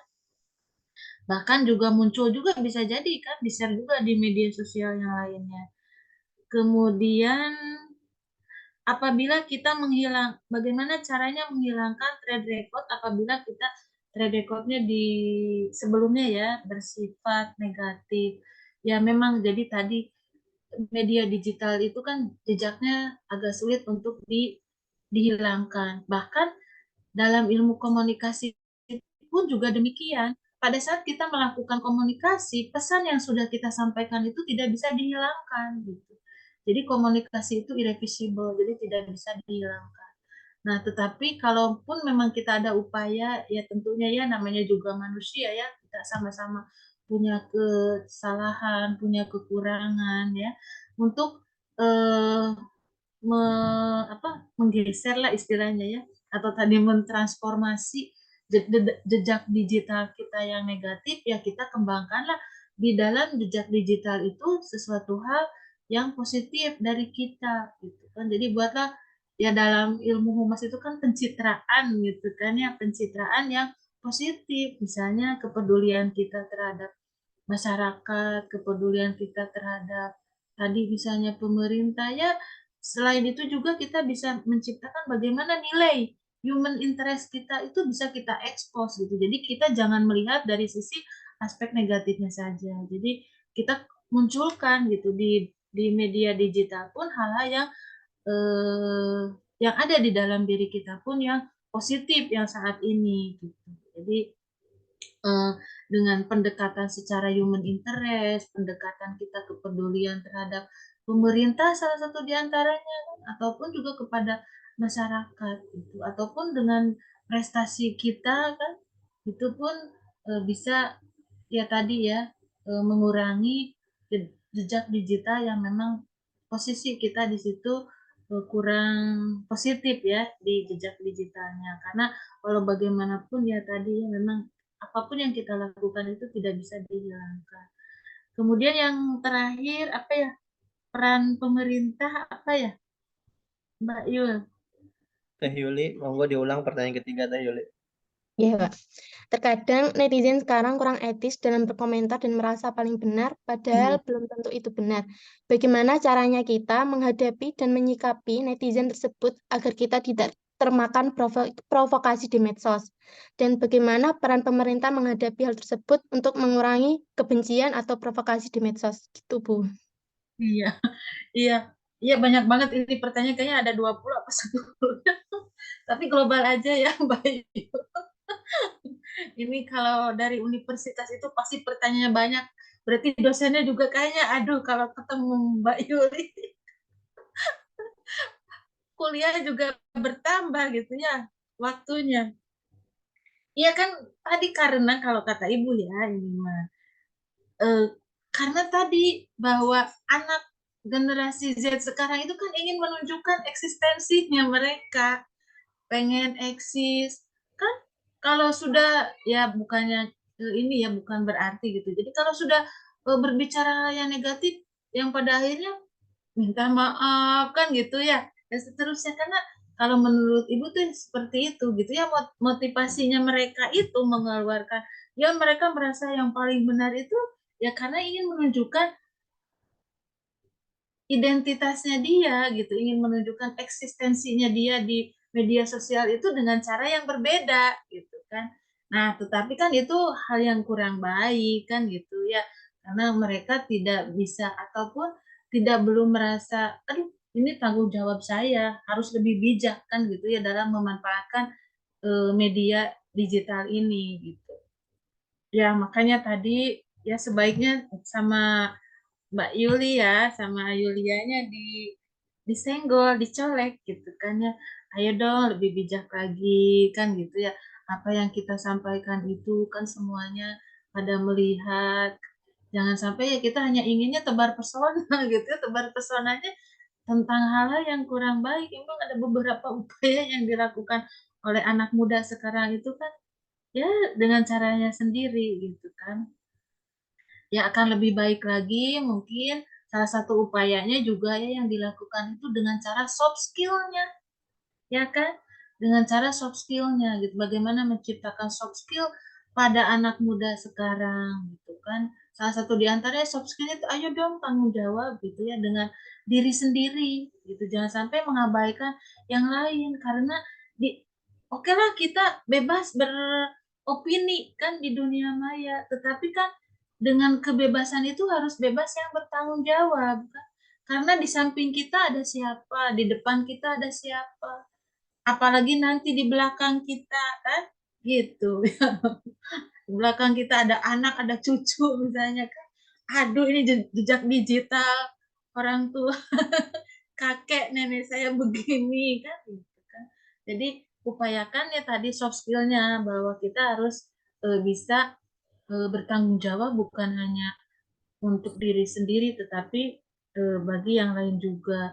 Nah, kalau peran pemerintah dalam menghindari hal tersebut kan ya dengan cara banyak ya. Selain ada undang-undang kan, kemudian ada tadi sosialisasi, edukasi kan ke masyarakat khususnya dari tingkatan mahasiswa, kemudian juga dari tingkatan sekolah atau tadi misalnya Mas Jonathan itu bikinlah penelitian tentang itu kan, tentang penelitian yang terkait bagaimana sih pola gayanya anak muda dalam memberikan komen di media sosial gitu kan, disebar lagi ke mereka gitu bagaimana dampaknya atau apa saja atau tadi motifnya apa gitu. Kalau kita sudah tahu motifnya ya kita sebagai ya salah satu diantaranya ya sebagai pendidik ya berarti harus melakukan hal apa lagi gitu untuk menghindari tadi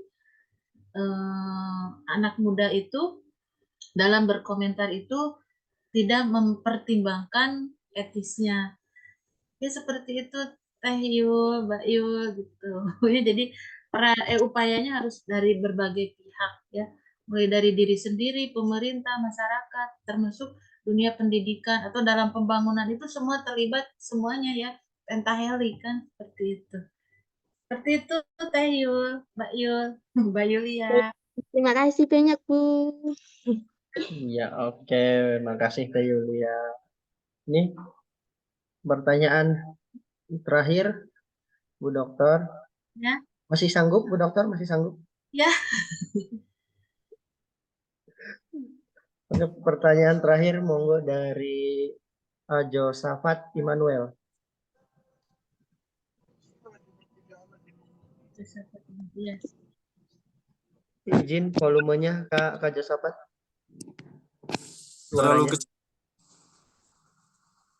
Halo, halo. Ya, oke, siap. Bu Dokter jelas ya, Bu Dokter? Ya jelas. Ya, monggo Oke. Josafat. Siap. Pertama-tama terima kasih untuk kesempatannya. Nama saya Josafat dari STB Alia Yogyakarta. Ya, izin bertanya, Bu. Jadi ini dua pertanyaan. Jadi pertanyaan yang pertama, ada sebuah fenomena ya yang saya dapati di media sosial khususnya Instagram. Nah, seringkali kan kita lihat kalau di akun-akun Instagram yang misalnya fokus ke apa namanya yang dia posting tuh misalnya kayak video orang perselisihan di jalan raya atau misalnya kecelakaan terus ada dua kendaraan bermotor kecelakaan gitu-gitu. Nah, seringkali kan dia pakai caption yang seperti ini. Menurut netizen siapa yang salah? Mohon tulis di komentar. Nah, lalu kemudian menariknya itu ada satu akun yang membahas hal tersebut dan dia bilang hal ini caption seperti ini membentuk pola pikir masyarakat untuk tidak berpikir ke solusi, tapi malah cenderung cari ini siapa yang salah, siapa yang benar. Nah, bagaimana pendapat Ibu terkait hal tersebut? Dalam hal ini maksudnya kan dia membentuk pola pikir masyarakat, akhirnya bukan hanya di media sosial saja, tapi cenderung dalam kehidupan sehari-hari kita, maksudnya masyarakat, orang-orang tuh lebih sering dalam interaksinya tuh lebih sering seperti itu, menghadapi suatu permasalahan atau apa, gitu kan seringkali kan tanya, loh menurut saya kan saya yang benar, kamu yang salah gitu, daripada duduk bersama mendiskusikan solusi gitu. Itu yang pertama. Menjadi lebih ke pendapat Ibu aja sih bagaimana menyikapi hal tersebut dan ya apakah benar hal tersebut dan bagaimana untuk kita ya mengatasi hal tersebut lah.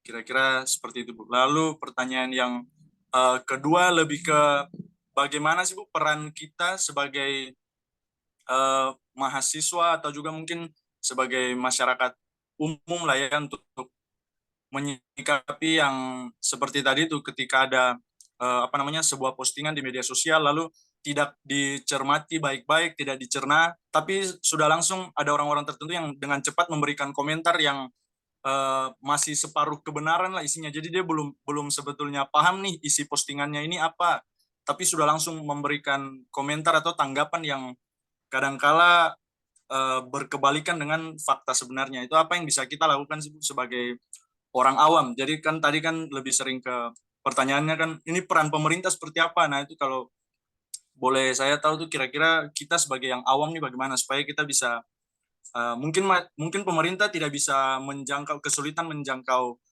masyarakat secara langsung gitu ya. Nah bagaimana sih peran kita sebagai sesama netizen dan juga citizen itu, karena lagi bahas tentang digital etik kan, Bu, gitu.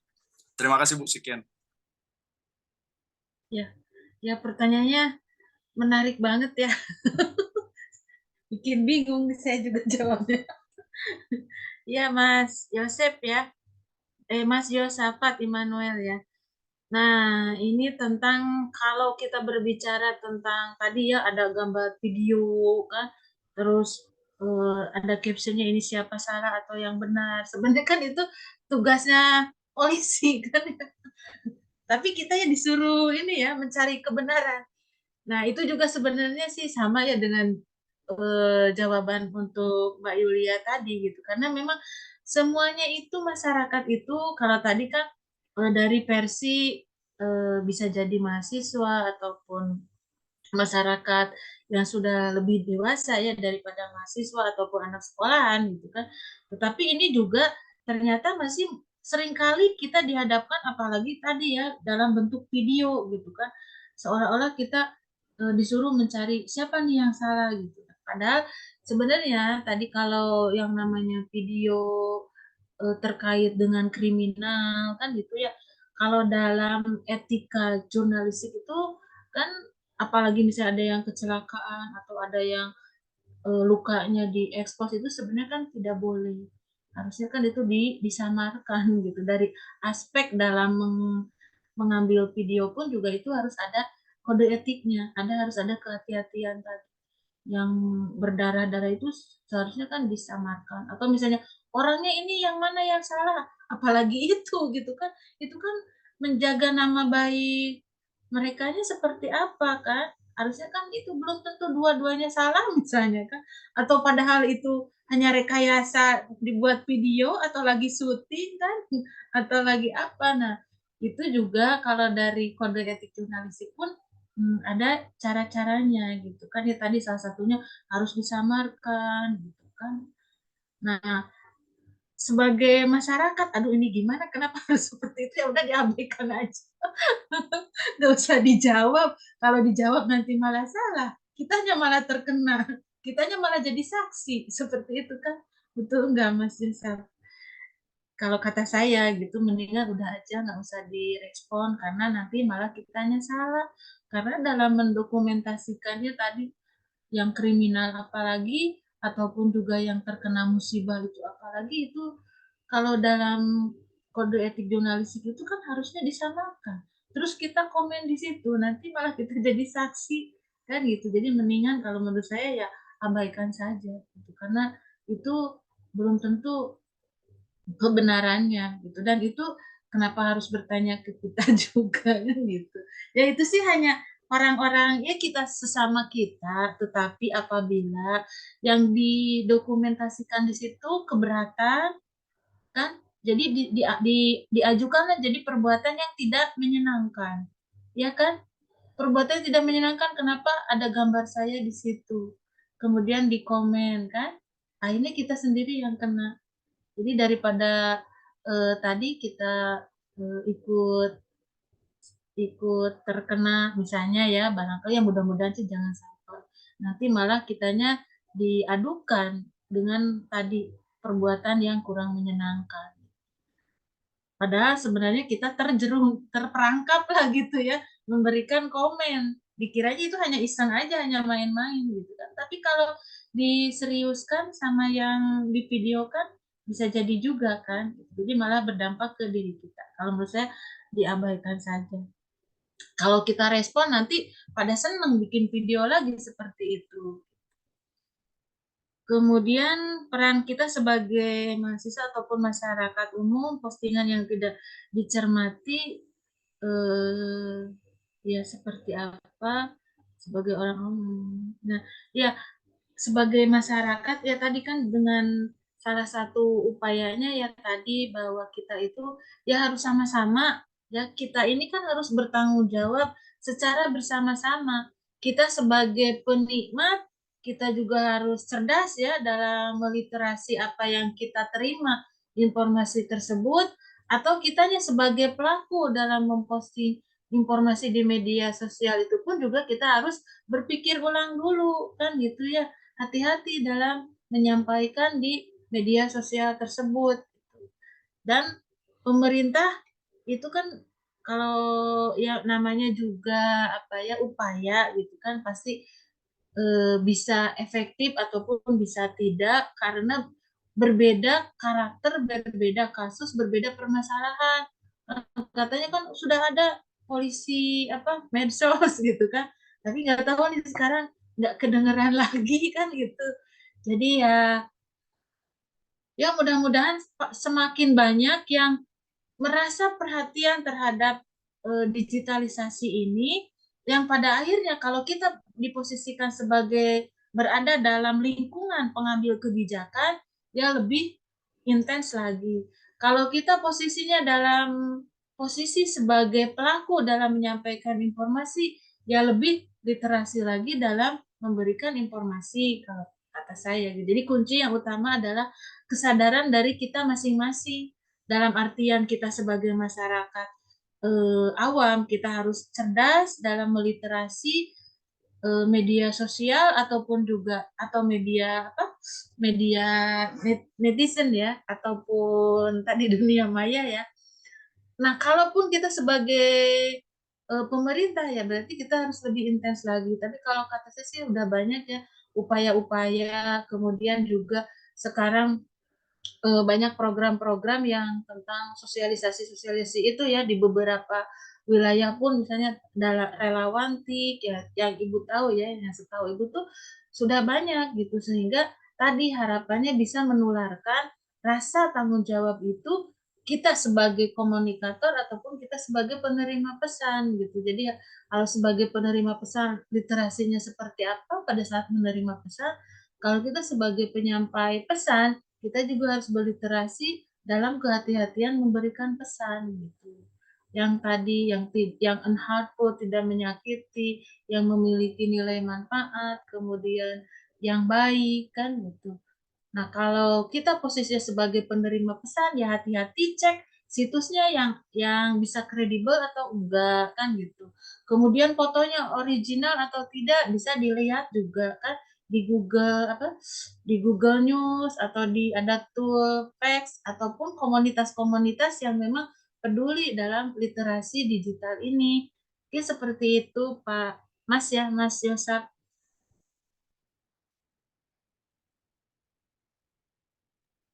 Ya, Dan Mas Josafat ya dari mana tadi itu dari dari Jogja, Yogyakarta nih.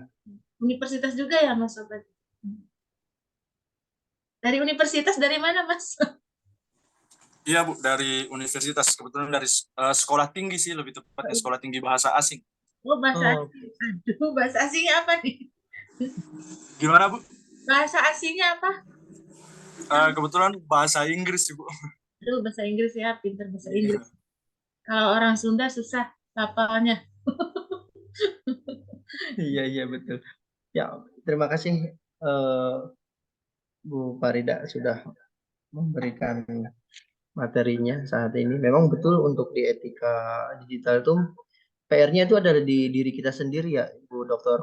Karena kemampuan individu itu untuk menyesuaikan diri, terus mencontohkan, merasionalkan, mempertimbangkan, dan mengembangkan tata kelola etika. Karena semua kalangan di sekitar kita dari SD mungkin sudah mengenal yang namanya digital ya penggunaan. Karena by phone dia sudah terbiasa mungkin setiap hari-hari. Contohnya kayak penggunaan Instagram, TikTok dan sebagainya. Nah, memang beberapa kendala di lapangan sesuai dengan yang ditanyakan oleh Ajo Sapat yaitu mengenai apa pengaruhnya lah memberikan hashtag yang memicu pada kontradiktif yang negatif akhirnya. Makanya PR-nya dari diri kita sendiri, kita yang kita bisa lebih aware dan bisa memilah mana yang harus bisa kita lontarkan ataupun yang kita keep atau kita diamkan saja untuk mengenai permasalahan tersebut.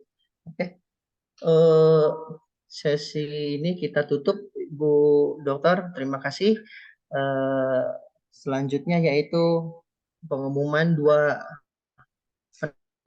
penanya terbaik. Boleh dari Bu Dokter? Saya ini yang Mbak Yulia nih. Mana Mbak Yulia? Oke, terima kasih. Selamat Mbak Yulia menjadi Terima salah kasih satu banyak, Bu. terbaik. Untuk Mbak Yulia nanti bisa langsung DM ke Instagram Politeknik SCI ya. Poltek SCI. Oke, yang kedua Ibu, monggo. Yang kedua siapa ya? Itu yang tadi Bu Lova yang dari UMKM masih hadir. Bu Lopa. Ya. Ya, Bu Lopa, halo.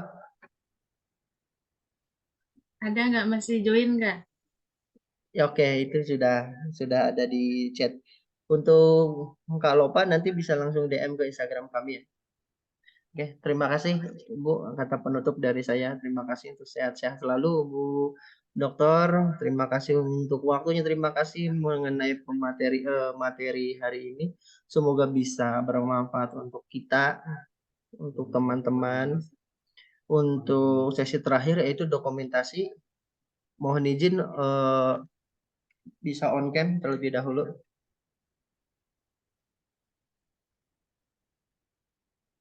Oke, 1, 2, 3. Oke, gaya bebas. Ayo teman-teman, gaya bebas. Ya, Literasi, salam literasi. salam literasi boleh teman-teman tangannya kayak gini. 1, 2. Oke, makasih teman-teman. Saya tutup sehat-sehat untuk teman-teman. Semoga kita bisa bersilaturahmi lagi di season selanjutnya. Assalamualaikum warahmatullahi wabarakatuh. Waalaikumsalam. Waalaikumsalam warahmatullahi wabarakatuh. Waalaikumsalam warahmatullahi Wabarakatuh. Terima kasih Bu, Kak, Pak. Terima kasih banyak Ibu. Ya, izin keluar ya. Terima kasih banyak Bu, Pak.